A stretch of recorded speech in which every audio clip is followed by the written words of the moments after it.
Hey guys what's up, welcome to this my new video. कैसे हो आप लोग? आशा करता हूँ सब लोग खुश होंगे, अच्छे होंगे, सबकी तैयारी अच्छी होगी। एक क्वेश्चन आया हुआ है मेरे पास, नाम नहीं बताऊंगा मैं। और क्वेश्चन इस प्रकार है कि उन्होंने ये पूछा है कि भैया मुझे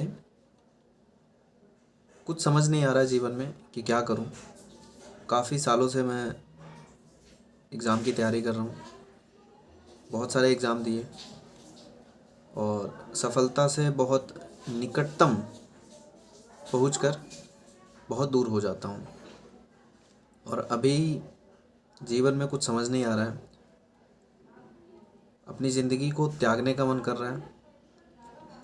और 2024 में बहुत सारी वैकेंसी आई है, लेकिन मैं अब असमंजस में हूँ और मुझसे पढ़ाई नहीं हो पा रही है।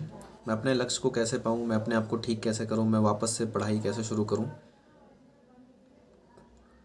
मुझे घर से सपोर्ट नहीं मिल रहा है और जो मेरे साथी हैं उनका भी मेरे प्रति रुझान अच्छा नहीं है और त्याग की भावना उनकी तरफ से मुझे बहुत है। तो कृपया मुझे बताइए कि मैं क्या करूं अभी। देखिए, ये एक फ़ीमेल है, इनका नाम मैं नहीं बता सकता, लेकिन इनका सवाल जो है वो इस प्रकार का है कि ऐसे बहुत सारे लोगों का भी यही सवाल होगा। सबसे पहले मैं पढ़ाई पे ही आता हूँ कि आगे क्या होगा। अगर ये आप मान के चलोगे तो फिर पेन तो होने वाला है। आप कुछ मानो ही मत ना, आप वर्तमान में जीना शुरू करो। आपके पास जो काम है उस काम को निपटाओ। अगर आप आगे क्या होगा, पीछे क्या हुआ है, मैं क्या कर सकता हूँ, कैसे कर सकता हूँ, इन सब चीज़ों पे ही अगर फोकस करोगे तो फिर उस लूप होल से कभी बाहर नहीं निकल पाओगे। और जीवन में आपका कोई साथ देने आएगा नहीं। आपने जितना भी ये लिखा हुआ है, मेरे को भेजा हुआ है, तो इसका मतलब क्या है? आपको किसी का साथ चाहिए, आपको सपोर्ट चाहिए, आपको फैमिली सपोर्ट चाहिए, आपको अपने साथी का सपोर्ट चाहिए। तो ऐसा होगा ही नहीं, क्योंकि जब चीज़ें बनने लगती हैं ना, जब सफल आदमी होने लगता है, तभी उसके साथ सारी दुनिया होती है, उसके घर परिवार, साथी, भाई बहन, सब। लेकिन जब चीज़ें बन नहीं रही होती ना, जैसे आपके केस में है और बहुत सारे लोगों के केस में, सिलेक्शन नहीं होता है, एग्ज़ाम में फ़ेल हो जाते हैं, तो कोई साथ नहीं देता। यही वो समय होता है जब अपने आप को अकेले रहकर लड़ना पड़ता है। तो आप ये मत सोचो कि आपके सफलता या अभी असफलता में कोई आए और अपना साथ दे। आपकी इस असफलता में कोई आपके पास आए और आपका साथ दे, बिल्कुल नहीं हो सकता। मैं आपको सही बता रहा हूँ, आपका साथ कोई नहीं देगा। आपको खुद से करना पड़ेगा, समझे? शुरुआत कहाँ से करनी है, मैं उसके लिए आपको थोड़ा सा बताता हूँ। देखो, जिस भी एग्ज़ाम की आप तैयारी कर रहे हो, जिस भी, ठीक है, सबसे पहले पीछे क्या हुआ उसको आप हटाओ, उसको इरेज करो, डिलीट करो कि पीछे क्या हुआ। जो भी हुआ सब सही हुआ। पीछे से आपको जो हार मिली है ना, उस हार को मत लो। पीछे से आपको जो सीखने को मिला है वो लो, ठीक है। आप जिस भी एग्ज़ाम की तैयारी करते हो उसका पैटर्न उठाओ। लास्ट ईयर आप से क्या सिली मिस्टेक हुई, क्यों फेल हुए, क्यों आपके एग्ज़ाम में नंबर कम आए, क्यों आप कट ऑफ पार नहीं कर पाए, उस चीज़ को लिखो।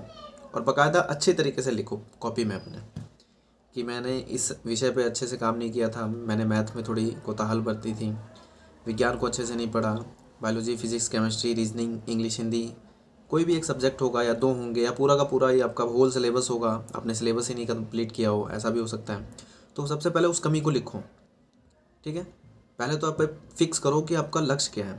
आपको आरपीएफ में जाना है, आपको एनटीपीसी एग्ज़ाम निकालना है। लक्ष्य केवल एक रखो, क्योंकि अगर सभी लक्ष्य को पकड़ोगे ना तो कुछ भी नहीं मिलेगा। लक्ष्य एक रखो, उस एक लक्ष्य के कारण आप सभी एग्ज़ाम को साध सकते हो। तो सबसे पहले एक लक्ष्य को रखो और अभी सोच लो कि मुझे इसमें जाना है। उसके लिए ये मत सोचना कि इसमें पोस्ट कम है, इसमें पोस्ट ज़्यादा है। जो भी बनना है दिल से सोच के और उसको एक कॉपी लेके लिख लो कि मुझे ये बनना है, बस, ठीक है। अब उस लक्ष्य को आपने बना लिया, उसका लास्ट ईयर का एग्ज़ाम पेपर उठा लो। अगर बहुत ज़्यादा एग्ज़ाम पे हुए हैं, 2-3 महीने लगातार एग्ज़ाम चला, तो ये मत सोचो कि 3 महीने का पूरा पेपर मैं एनालाइज़ करूँगा तभी होगा।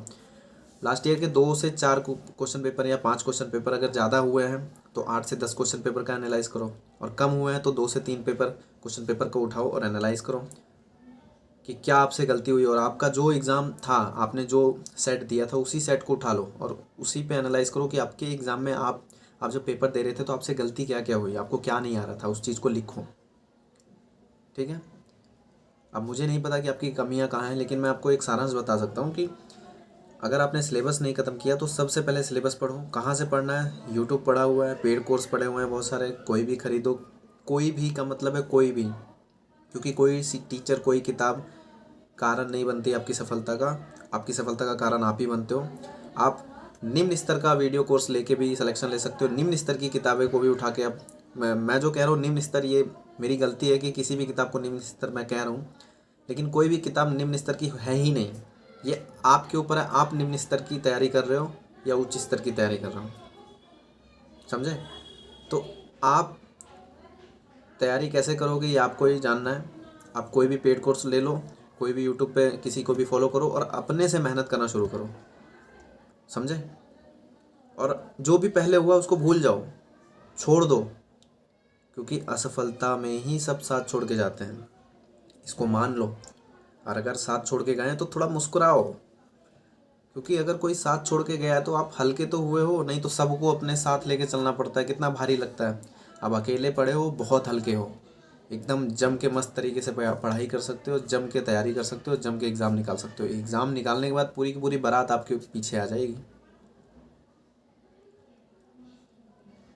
पूरी की पूरी बारात आपके पीछे नहीं, बारात हमेशा आगे होती है, तो पूरी की पूरी जनता आपके पीछे आ जाएगी, आपके साथ रहेगी।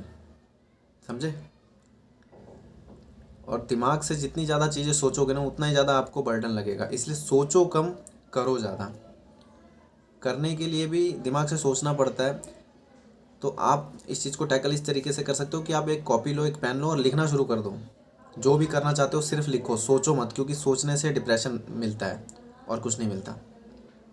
कभी भी आप मैथ बनाओगे तो बिना कॉपी पेन के अगर आप मैथ बना रहे हो तो आप सोच रहे हो, और बिना कॉपी पेन के मैथ बनाने का मतलब है कि आपको उस लेवल में जाना पड़ेगा, और उस लेवल में तभी आप पहुंचोगे जब आप कॉपी पेन की से शुरुआत करोगे। आप कॉपी पेन ही नहीं उठा रहे हो और आप सोच रहे हो कि मैं एग्ज़ाम पेपर देखूं और मैं सॉल्यूशन बनाते हैं, सॉल्यूशन होता चला जाए, नहीं होगा। बहुत सारा प्रैक्टिस करना पड़ेगा। समझे? तो आशा करता हूँ मेरे द्वारा बताया हुए समाधान और सॉल्यूशन, जिन ये जो क्वेश्चन था जिनका, उनको मिल गया होगा और बाकी लोगों ने भी ये चीज़ सुनी होगी। ठीक है? तो आप भी अपने क्वेश्चन मुझे कमेंट कर सकते हो, मैं आपका क्वेश्चन उठाऊंगा और आपसे आपको उस क्वेश्चन में जो भी उस कमेंट में जो भी आपके क्वेश्चन होंगे उसका सॉल्यूशन मैं आपको दूंगा। ठीक है? तो आज की वीडियो में इतना ही। जय हिंद।